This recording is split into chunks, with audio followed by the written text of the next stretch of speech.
पत्नी के इस घर की तरफ दौड़ा। आस पड़ोस की महिलाएं संगीता को ठाठर बताने लगी, लेकिन माँ एक ही सवाल पूछ रही है, उसके बच्चों का क्या कसूर था, उन्हें क्यों मार डाला, उन्होंने तो किसी का कुछ नहीं बिगाड़ा था। असल में ठेकेदारी का काम करने वाले विनोद अपने परिवार के साथ बदायूं की बाबा कॉलोनी में रहते हैं। परिवार में उनकी पत्नी और माँ के अलावा 3 छोटे छोटे बच्चे थे। विनोद की वाइफ संगीता घर की पहली मंजिल पर अपना ब्यूटी पार्लर चलाती है। घर से कुछ ही दूरी पर साजिद और जावेद का सलून है, इसलिए परिवार से उनकी जान पहचान थी। बच्चे भी साजिद और जावेद को जानते थे।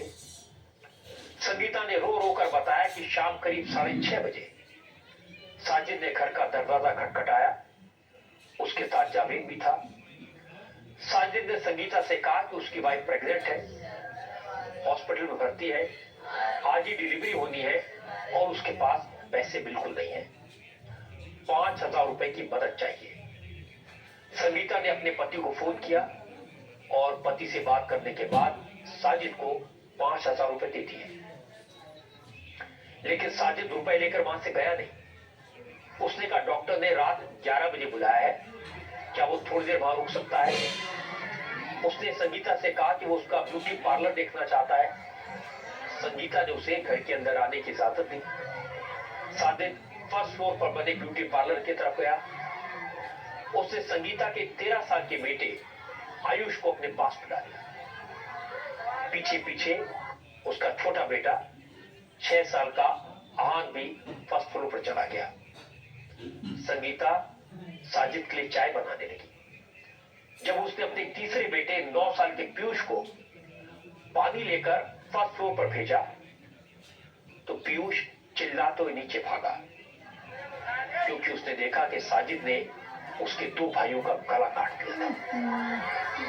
कमरे में चारों तरफ खून ही खून बिखरा था। साजिद ने पीयूष पर भी चाकू से हमला किया, लेकिन चाकू पीयूष के हाथ में लगा। पीयूष भाग कर नीचे आया, कमरे का दरवाजा बंद कर लिया और रो रो कर मां से कहा कि साजिद ने भाइयों का कत्ल कर दिया है। साजिद भी चिल्लाते हुए नीचे की तरफ आया। वो कह रहा था उसने अपना मकसद पूरा कर लिया है। पूरा परिवार डर गया। वो लोग चिल्लाए, पुलिस को फोन किया, शोर मचा तो साजिद और जावेद मोटरसाइकिल पर बैठकर फरार हो गए। जब मां ने ऊपर जाकर अपने बच्चों का कटा हुआ गला देखा तो वो बेहोश हो गई। उसके मासूम बेटों की खून से लथपथ लाशें उसके सामने पड़ी थी। चारों तरफ खून ही खून बिखरा हुआ था। आज हमारे संवाददाता अभय पाराशर भी क्राइम स्पॉट पर गए। आप अभय की रिपोर्ट देखेंगे, घर की दीवारों पर लगे खून के निशान देखेंगे तो आपको अंदाजा होगा कि 2 दरिंदों ने कैसे विश्वास का कत्ल किया।